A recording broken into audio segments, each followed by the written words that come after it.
আসসালামু আলাইকুম, সবাই কেমন আছেন? আশা করি সবাই অনেক বেশি ভালো আছেন। সবাইকে স্বাগতম স্বদেশ ফেসবুক পেজের নতুন একটা ভিডিওতে। এই মুহূর্তে আমি আছি আমাদের ব্যস্ততম বৃহত্তম কোম্পানিগঞ্জ বাজারের, এই যে আমার ডান পাশে ইসলামী ব্যাংক এবং ডাচ বাংলা ব্যাংক, তার সামনে আমি দাঁড়িয়ে আছি।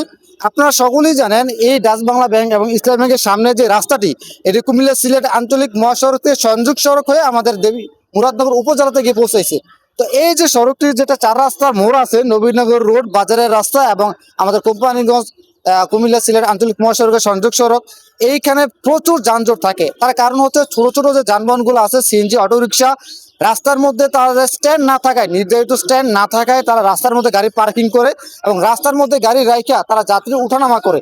তো যার কারণে রাস্তার প্রশস্ত অনেকটা কমে যায়। এই কমে যাওয়ার কারণে একটা গাড়ি বা দুইটা গাড়ি পাশাপাশি ক্রস করতে পারে না। তো আমি আমাদের কুমিল্লা 3 মুরাদনগর আসনে মাননীয় ধর্মমন্ত্রী আছেন বা এমপি মহোদয় আছেন মোহাম্মদ হোসেন কাইকুবাদ দাদা, আমি আপনার দৃষ্টি আকর্ষণ করছি, যেহেতু আমাদের এই ডাচ বাংলা ব্যাংক এবং ইসলামী ব্যাংকের সামনে একটা সরকারি জায়গা পরিত্যক্ত অবস্থায় পড়ে আছে। আপনার যদি একটু সচেষ্ট হন বা প্রচেষ্টা থাকে, তাহলে এই পরিত্যক্ত জায়গাটি একটু সংস্কার করে এখানে সিএনজি এবং অটো রিক্সার একটি স্ট্যান্ড করে দিলে বা কয়েক বছর এখানে যে সাধারণ জনগণ আছে নির্বিঘ্নে চলাফেরা করতে পারবে এবং যে একটা যানজটের সমস্যা, এই সমস্যা থেকে আমরা পরিত্রাণ পেতে পারি।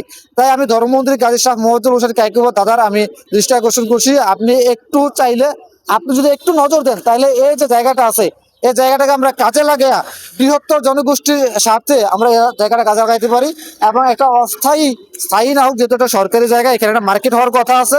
এই মার্কেটটা হওয়ার আগ পর্যন্ত যদি আপনি এই সিএনজি স্ট্যান্ড বা অটো স্ট্যান্ডটা এখানে স্থানান্তর করে দেন, তাহলে আমাদের জন্য উপকার হয়। আপনি এই কাজটা করে দিলে এই যে যানজটটা, এই যানজটটা অনেকাংশে কমে যাবে।